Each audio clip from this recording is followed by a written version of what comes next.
Turning Point USA's biggest annual event, America Fest, or AmFest, kicked off last night with fireworks, both literal and figurative. But what happened between Ben Shapiro and Tucker Carlson is just a microcosm of a much larger issue. This isn't just about two major media personalities having a beef over Israel's influence in America. This is about the neocon plot to try to hijack and redefine MAGA, especially in a post-Trump presidency, as they have their eye set on 2028. Erica Kirk kicked off the event looking and sounding a lot more focused and determined than she did during her recent media blitz, promoting Charlie's book, Stop in the Name of God, which he had written before his death. Very uncomfortable and sad appearances, obviously still not anywhere close to being through the stages of grief. And I don't mean to sound harsh, but I think her doing any media appearances like that at all, and even releasing the book, was sad and the wrong decision. That book should have been put off for 6 months or until next year. There's no reason for a still obviously and understandably grieving widow to be going and doing media appearances and breaking down into tears during every interview. But last night, she was very composed. She made it clear that the organization was endorsing J.D. Vance as Donald Trump's successor. And then you gotta wait to see who the very first speaker was of the evening after her. We're gonna ensure that President Trump has Congress for all 4 years. Midterms are coming up next year. It's gonna come quick. We are going to get my husband's friend, J.D. Vance, elected for 48 in the most resounding way possible. And then the new featured speaker of the evening, Ben Shapiro, took to the stage, which is extremely interesting. And stay tuned because I'll get into all of those details. But first, real quick, this is probably the last video that I'm going to post of the year. I'm going to take a couple weeks off, do a digital detox, and return Monday, January 5th. So don't worry, I will be back. There's a small chance I may post like one video over Christmas break, but I want to try to just fully unplug and just relax and rejuvenate and then return for 2026. Of course, I have all the clips lined up, and I will show them along with my truly independent and politically incorrect commentary. And the reason why I say he's the new featured speaker of the evening is because when AmFest was announced, and as it was approaching, up until very recently, Little Ben was not on the speakers list until shortly after the Daily Wire donated $1 million to Turning Point USA shortly after Charlie Kirk's murder. And you don't have to just trust my memory of this. We have the Wayback Machine because being your trusted media analyst, regular viewers know I always have the receipts. And so web pages are archived and the archives are dated. And you can go back to any of the archives from as soon as AmFest 2025 was announced up until the latest archive, which was at the end of October. And you can see that Little Ben was not on the list whatsoever. Since he is the leader of the Jewish clique, consisting of him mainly and Mark Levin and Josh Hammer and their Shabbos going Ted Cruz, who literally every single day between them, one or multiple of them will complain about Tucker Carlson on social media. And I give it a 98% probability that that will continue on Christmas and through Christmas vacation. On Christmas Day. So, as expected, Little Ben started his speech by attacking Tucker Carlson for interviewing that right-wing streamer Nick Fuentes. Now, what was that, like 2 months ago? For example, if you host a Hitler apologist, Nazi-loving, anti-American piece of refuse like Nick Fuentes,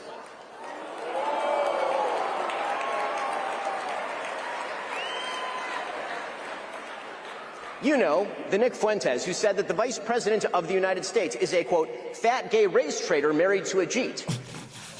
If you don't know, the J word is an insult that's gained a lot of popularity recently when Americans became aware of all of the Indians who have invaded our country, the non-assimilating Indians, most of whom came here with the H-1B visa loophole. Person who said that Charlie Kirk was a, quote, retarded idiot. Well, I mean, let's be honest. Some of Charlie's policies, especially a few years ago, were Charlie giving thumbs up to gays adopting children, gay marriage, bringing Rob Smith on his tour, trying to celebrate him being a black, gay, conservative DEI hire. If you have that person on your show and you proceed to glaze him, you ought to own it. That's Ben Shapiro's favorite word this year is glaze. There is a reason that Charlie Kirk despised Nick Fuentes, and indeed even chided Dinesh D'Souza for debating him. He knew that Nick Fuentes is an evil troll. Actually, Charlie knew that by ordinary Americans just hearing questions about things like Israel's influence, and Jewish supremacism, then the neocons and the Israel firsters would immediately start losing ground because the arguments need to be suppressed by the neocons. Otherwise, people start thinking and noticing a little bit too much. And that building him up is an act of moral imbecility. And that is precisely what Tucker Carlson did. He built Nick Fuentes up. And he ought to take responsibility for that. What exactly does taking accountability mean for having somebody on your podcast just asking about how they became so popular and why there's so much controversy around him? Of course, to Ben Shapiro and the Jewish clique, that means Tucker Carlson must be canceled. He must never be mentioned. He must never be allowed to speak at any events. He must be banished from the internet. Look, I'm not pro-Hitler. I don't care about Hitler.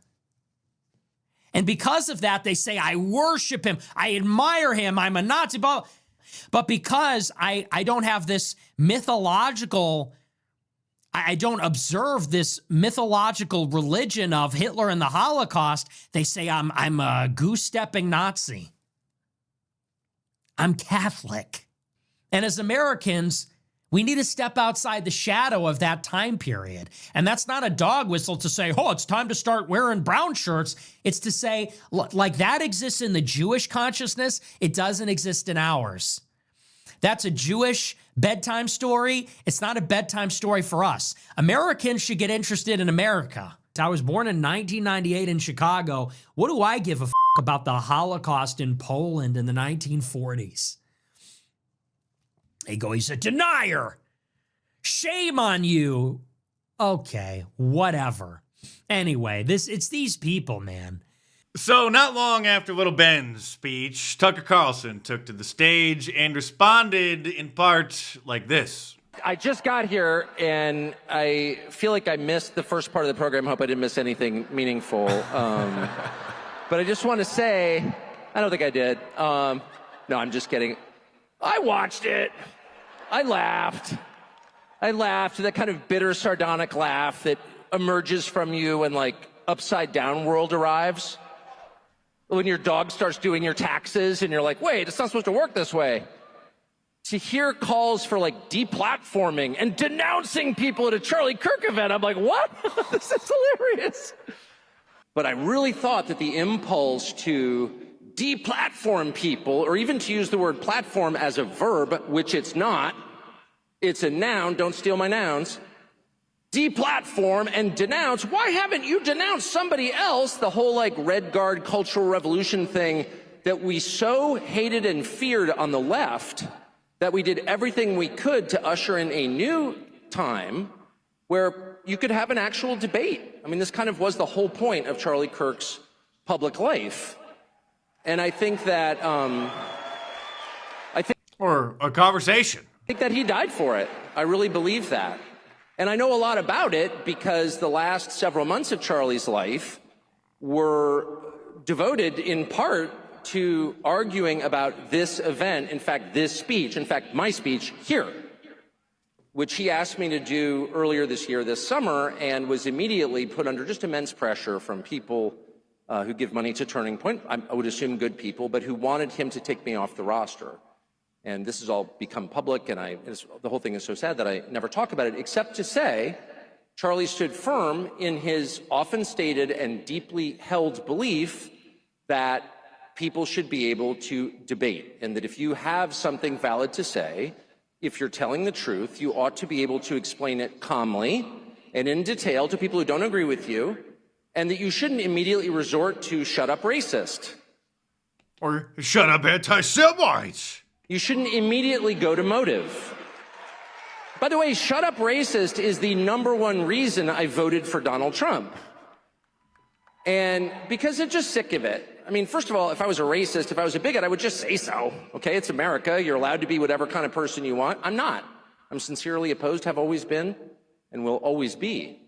But the style of debate where you prevent the other side from talking or being heard because you immediately go to motive, well, I wonder why you're asking that question. Or, like Little Ben and his clique of neocon friends, wage an incessant campaign daily trying to get Tucker Carlson canceled. In fact, this was Little Ben just, I think, the night before, if not 2 nights before, speaking at the Heritage Foundation. Which brings us to Tucker Carlson, who has become, by any honest assessment, an opponent of conservatism, an outsider masquerading as an insider, and destroying the character of the conservative movement in the process. Says the guy who, by default, endorsed Hillary Clinton in 2016, not supporting President Trump after he was the nominee, not voting for President Trump, saying that it would be better for conservatism if President Trump lost in 2016 to Hillary Clinton. I'm not going to pull up that clip. Regular viewers know. They've seen it. That's Ben Shapiro. Things got even more interesting during the Q&A session of the event when somebody who undoubtedly Ben Shapiro will label as a white supremacist anti-Semite groiper asked about the USS Liberty. You cited during your speech truth as the most important tenet of American conservatism. Why, therefore, did you call irrelevant the Israeli attack in 1967 on the USS Liberty, which left dozens of American servicemen dead and hundreds wounded? Listen to that response. There are no boos. There were a lot of people there who agreed with him. And everybody knows the implications of just raising this question. So it's clear that a large percentage of that audience has gone down a certain rabbit hole that Ben Shapiro has been spending his entire career trying to cover up. Little Ben then went on to give the official story of what supposedly happened during that event, and then, of course, insinuated that the person asking the question was anti-Semitic. The people who frequently cite the USS Liberty, however, are not talking about the specifics of the USS Liberty. I suspect that the vast majority of people who bring this up are doing so in order to suggest that Israel deliberately attacked an American ship because Israel deliberately wants to harm America. It is connected generally with a larger point. I wonder if that's your point. If the truth matters, then the Israeli government must be held accountable for that attack. The American flag was flying on that ship. You do not mistake an American ship for a foreign one when our flag is flying. So, maybe we can spend the rest of the time talking about the specifics of the U.S. Liberty attack. Listen to that response. Nobody was booing the kid for asking the question. They were, again, applauding him for the second time, showing, according to Ben Shapiro's view, that the groypers have infiltrated Turning Point USA, because the reality is that the majority of Generation Z young men who are politically interested, politically inclined, are not buying the Kool-Aid that Ben Shapiro and the neocons have been feeding them, feeding all of us for generations. Tucker Carlson brought up Ben Shapiro's despicable insinuation against that young man, saying this. Why do you have to imply that some college kid is like some kind of Hitlerite or something because he's asking about an event? Like, what? By the way, it is okay to ask questions. And I thought that was like the whole reason we were against the left. They're not going to force you to get up there and make ritual denunciations because this isn't my religion, it's politics. By the way, your politics do not trump my love for other people.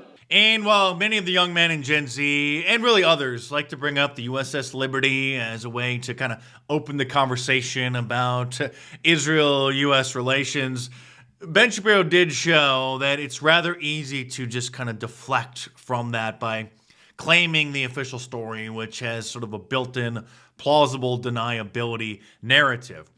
Other topics, however, like the Lavon affair, which is an Israeli false flag attack, is indisputable and admitted.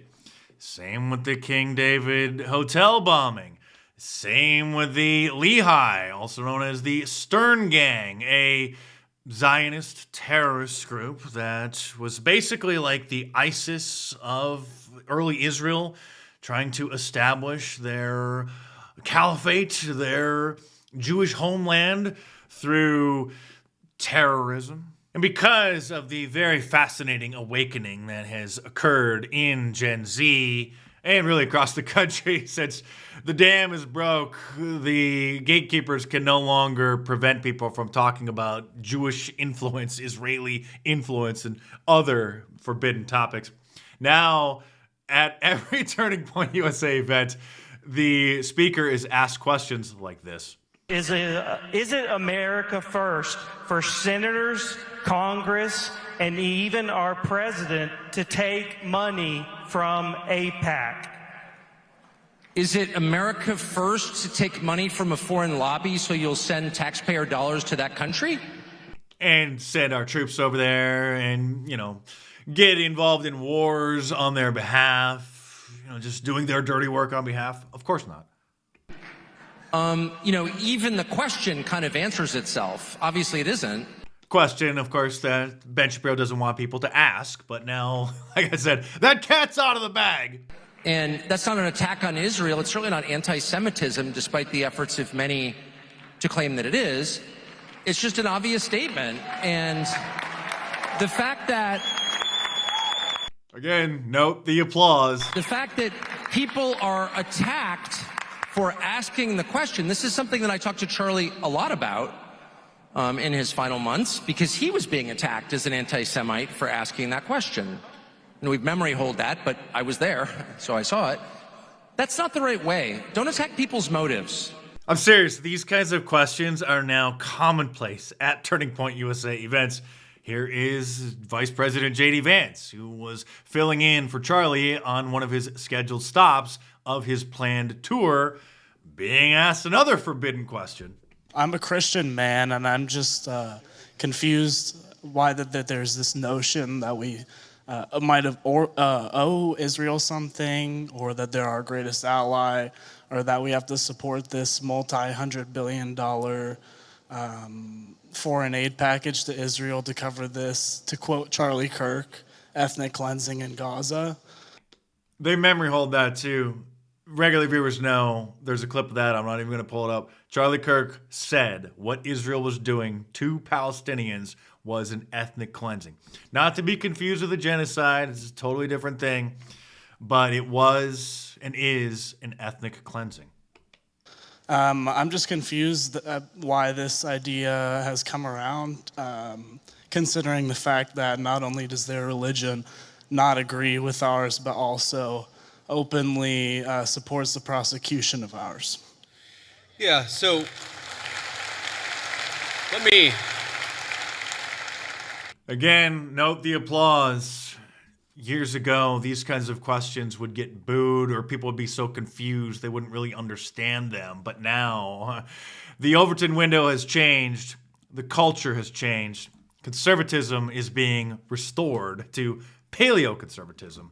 And the neocons are panicked. And what I'd like to see next, what should happen next, what must happen next for the sake of restoring our culture and preserving our heritage is, and I give a word of caution to the Gen Z young men and others, because this is a mission for only a select few people at this point, maybe, would be raising awareness of and pushing back against the Ginos, the Jews in name only, who are the ones waging the war on Christmas. Like the one who wrote this op-ed in the Washington Post, saying, don't wish me a Merry Christmas. Don't wish anybody a Merry Christmas because it's impolite and alienating to assume that people follow your religion. Of course, this person doesn't follow any religion, but they're ethnically Jewish. And because of the historical tensions between Jews and Gentiles, many of them still will not assimilate, even culturally, and celebrate Christmas, even though it's basically a secular holiday. And raising awareness about the fact that a Gino wrote Santa's husband trying to desecrate Christmas, depicting Santa Claus as gay, having a black husband. Just pure ridiculous, pure blasphemy done by a Jew. And how the ADL has launched a campaign trying to shame public schools into not having children do arts and crafts time during Christmas time, or mentioning Christmas at all. It's just winter break that involves depictions of Santa Claus. I'm not going to play the clip again. Regular viewers have probably seen it. I show it every Christmas because, well, nobody else will. And how this Gino wrote an op-ed in Time magazine. I mean, there's just endless examples demanding that Christmas not be a national holiday. That it's just too oppressive for them to hear Christmas music when they leave the house in December. Oh no, you poor Jew. But some good news. Yesterday, President Trump signed an executive order declaring Christmas Eve and the day after Christmas, December 26th, also federal holidays along with Christmas, which should be the case because it should be the norm unless your job is like necessary, like working in a hospital or somewhere. We all should have Christmas Eve, Christmas Day, and the day after off. I certainly know from my time working normal jobs for most of my life, having to go to work the day after Christmas absolutely sucks. So Merry Christmas, everybody. That's what we say around here. That's what we say in America. That's what we say on planet Earth as humans. Whether or not you're a Christian, most people around the world acknowledge and celebrate and like Christmas. Whether you're an actual Christian who believes all the tenets of Christianity or the Catholic Church, whether you're a cultural Christian who just kind of, likes the idea, whether you're an atheist, unless you're, one of these crazy blue-haired feminist types, most people around the world celebrate Christmas, obviously, except that one disgruntled little ethnic group who still won't assimilate into the culture of mankind. And have a happy new year as well. I will see you next year, in case you missed it in the beginning. This is probably the last video that I'm going to post of 2025, so thanks for making it a great year. I will be back on Monday, January 5th. And if you appreciate and want to support my work, I would be more than happy if you just bought me a coffee by clicking the link in the description below. It's a crowdsourcing service that a lot of creators use. It's a great way to tip your favorite content creator. Way better than a super thanks or a super chat because YouTube takes like 30% of that off the top before taxes. So buy me a coffee, great little way to just buy me a cup of coffee or however many you think that you want to give by clicking the link in the description below, heading on over there and checking it out.